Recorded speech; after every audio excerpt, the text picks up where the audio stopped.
TDP మంత్రి తీవ్ర విషాదం, గుండెపోటుతో కన్నుమూత. షాక్‌లో చంద్రబాబు వివరాలు వీడియోలో తెలుసుకుందాం. వీడియో స్కిప్ చేయకుండా పూర్తిగా చూడండి. అప్పుడే కంప్లీట్ ఇన్ఫర్మేషన్ అయితే అర్థమవుతుంది. అలాగే ఇంకా ఎవరైనా మన ఛానల్ సబ్స్క్రైబ్ చేసుకోకపోతే వెంటనే సబ్స్క్రైబ్ చేసుకోండి. ప్రభుత్వం నుంచి వచ్చే లేటెస్ట్ అప్డేట్స్ అన్నీ కూడా మిస్ అవ్వకుండా ఎప్పటికప్పుడు మన ఛానల్ ద్వారా మీకు తెలియచేయడం జరుగుతుంది.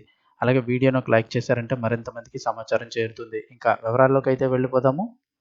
ఆంధ్రప్రదేశ్ ఎక్సైజ్ శాఖ మంత్రి కొల్లు రవీంద్ర ఇంట తీవ్ర విషాదం చోటు చేసుకుంది. రవీంద్ర సోదరుడు కొల్లు వెంకటరమణ కన్నుమూశారు.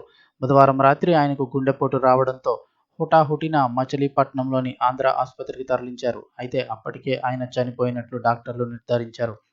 అక్కడి నుంచి మృతదేహాన్ని ఇంటికి తరలించగా పలువురు కూటమి నేతలు ఆయన కుటుంబాన్ని పరామర్శించారు. సోదరుడి మరణ వార్త తెలుసుకున్న మంత్రి రవీంద్ర విజయవాడలోని కలెక్టర్ల సమావేశం నుంచి హుటాహుటిన మచిలీపట్నం బయలుదేరి వెళ్లారు. కొల్లు రమణ వ్యాపారవేత్త కాగా ఆయనకు భార్య, 2 పిల్లలు ఉన్నారు.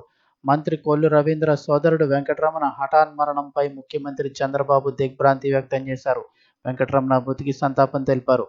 మంత్రి రవీంద్ర కుటుంబంలో ఇది తీవ్ర విషాదమని, ఆయన ఆత్మకు శాంతి చేకూరాలని దేవుణ్ణి ప్రార్థిస్తున్నట్లు సీఎం చంద్రబాబు పేర్కొన్నారు.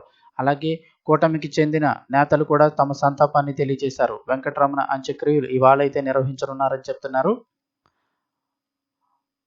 మంత్రి కొల్లు రవీంద్ర సోదరుడు వెంకటరమణ గుండెపోటుతో కన్నుమూత.